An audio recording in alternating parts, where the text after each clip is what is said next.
ROSEMENS TV, your Facebook, YouTube, TikTok, the open PR, say yes, boss. I can say Musamono, say news, local and international. We prepare Tiamunia, ROSEMENS TV, because the here on YouTube, see, and I say TikTok or Ansono, or my account and my mention was any moment, not a full video, so TV, not on YouTube. ROSEMENS TV, ROSEMENS Plus, be a cage. Alright, yamo akwaba Envamra ROSEMENS TV so YouTube. Emraso say o se transna go kan si hon sem no. Ye de nyina enso itimi ye de be dan wo ne ne ye de ne be twem obibi ani na yakọ Kumasi Asante Kotoko kona okoye ni nsempii na efrimu ebabro no bibi ani Go Stars. E de yakoboy ni sounds on a Blackstars the Unity Cup nyame adma 28th of this month against Omonaija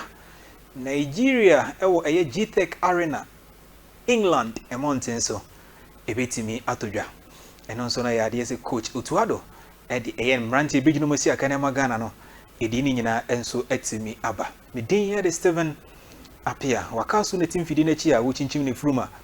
na yetimi edi ho enkomo yemfi ni enchirem ewo bibie ni eda enra na eye Ghana Premier League match week 32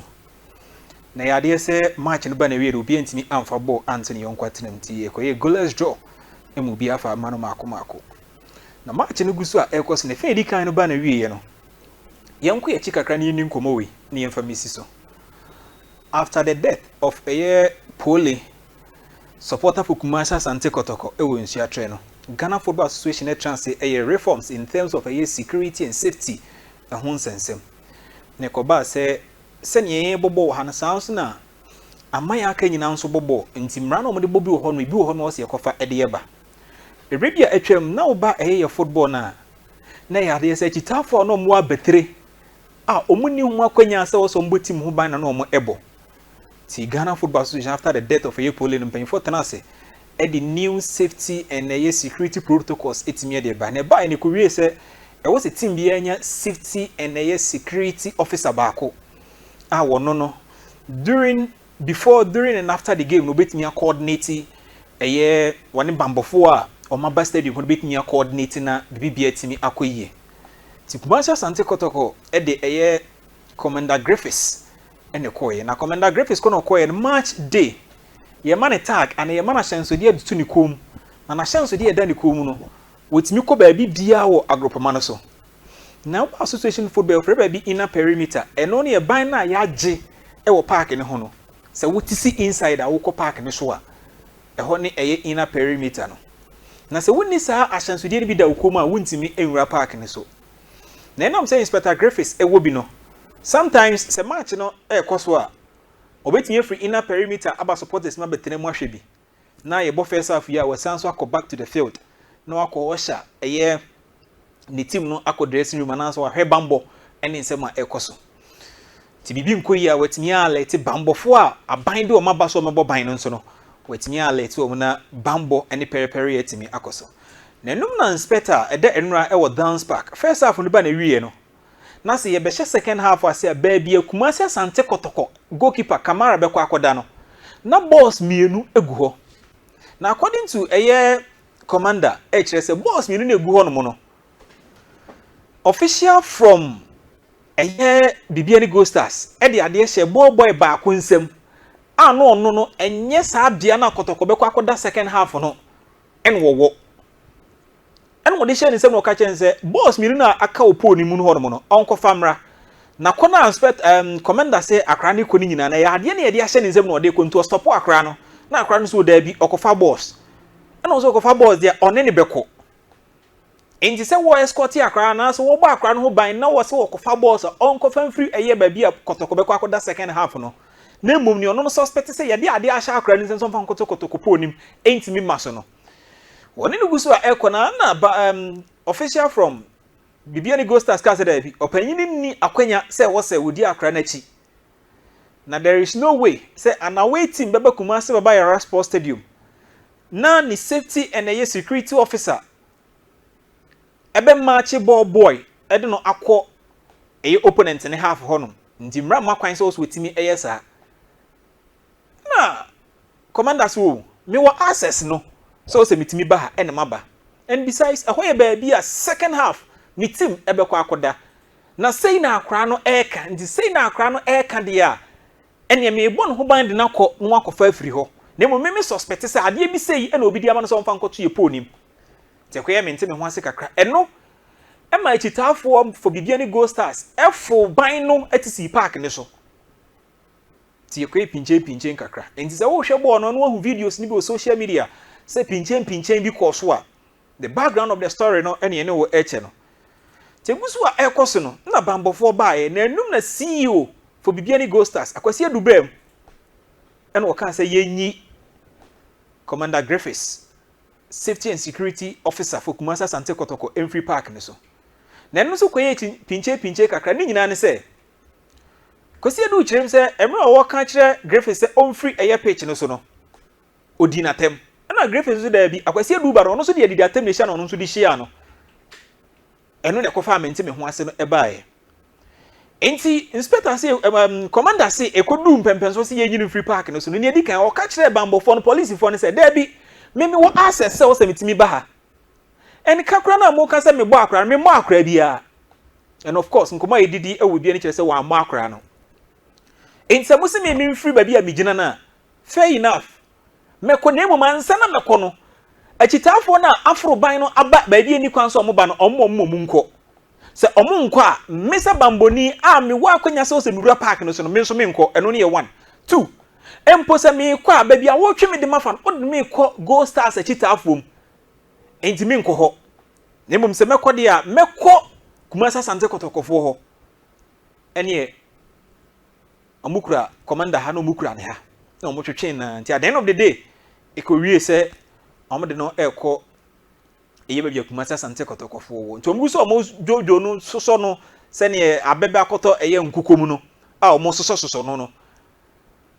obi amo no na emom se ye nso ne sisi entwe no mfa no mfa ha de ebi koso na eno na Kumasi Asante Kotoko officials enso free the VIP esane ba from beji omunipa ede no ekoye na after the game and the CEO the chief executive officer for bibiani Go Stars yere akwasi adu eko Kumasi Asante Kotoko company for kwa country say o wonim say Commander Griffiths and the safety and security officer edma Kumasi Asante Kotoko nto we sorry say the CEO no enso etimi esiye na Kotokofo nso jetum na bibia akotwene ne atwene enti se wohu se safety and security officer for Kumasi Asante Kotoko dai nra ya twetwene kakra na the background of the story no ene wo enso atimi ache but answer the baba bat no so no enti inspector resist say onko because one yenye chitafo no famfree eye agopama no so because omuni hu akwanya so so mobam 2 baby omode ne fa no eho omfa wo because e bibiani Go Stars echitafo ene wo ho ena omohwe no moka ho asem na fast forward ne atia ne se obi amfa ne nsa nka opanyin no na mmom asem a ye bisa ne se emra safety and security protocols nsem we baaye no house of folk ebo ne match na echitafo ekọ the mix zone baby abas ni gina ema players babefo no ekọ shijama Ghana Football Association na kire se etiamra finding house of folk. Now the bigger question, and that's the biggest one of it all. And it says, "Chitafo mpo akojina ho no mashijama na eni ho kwan se omukọ ne finding house of folk dia na eni yende. Chitafo for bibiani Go Stars a etwa awo esi park na zo munni nsem pata so omukọ no. Sei ene no nso beko. Ye di akire de befro bia no. Ye ne o enso ebetimi ache na NCR moy na yenko eye screens ne so. Na the Unity match the Unity Cup match aye ne Nigeria for ebo enso ewo eye nyame adoma England 28th of this month no head coach Otuado ede mrantie no enso din etimi ede abana sei ena mrantie ejina mosi akan de ma Ghana no eno so hu nsem esietie Lawrence Atizigi na before that me yemfa nto anim se Ghana League na yebon mrantie 9 enenya akwanya ewo sa list wem ne eno so esietie no enti Lawrence Atizigi St Gallen Benjamin Nasari Accra House of Folk Fiefo ekoka team ne ho no ba ko no Joseph Tete Anan St Patrick athlete eno no e Scotland ono so goalkeeper Gideon Mensah Bordeaux Ebenezer Anan Restart Belgrade Stephen Ambrosio e St Gallen Aaron Essel Aaron just ended under 20 championship to dwa Egypt no. He's one of the players I could see a kind of no not Texas. Nidin etimi epiem Razak Simpson Nations FC Ghana Premier League no ewo Mahmudu Kamaradini ewo Mediama one of a year 4 contingent free hanum enso yurem no Caleb Yirinchi Norgeland Denmark Ibrahim Sulemana ewo Atlanta and Abu Francis ewo Circle Brugge ewo omani din e de Belgium Abdul Aziz Issa ewo Barcelona eno ewo Spain no benya Lawrence Ajekum Abdul enso under 20 just ended under 20 place Uremo Egypt no he is one of them under 24 so mienu and Urem into this squad Lawrence Ajekum enso Circle Brugge no benya Christopher Babonsu enso ewo Genk Jordan Ayew Leicester City Thomas Asante Coventry City Felix Afenyejan ewo Juventus Generation as a Juve omu junior team no Felix Afenyejan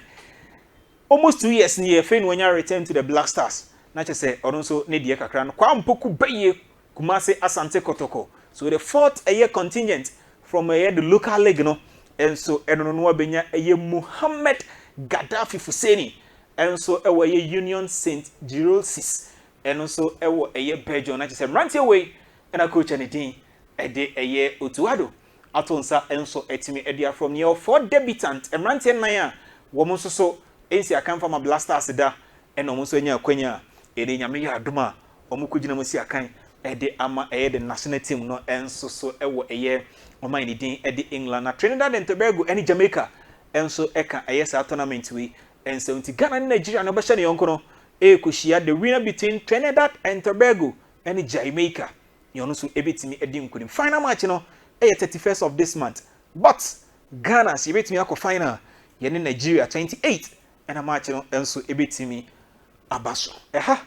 eni edni nyina enso ebitimi ede esi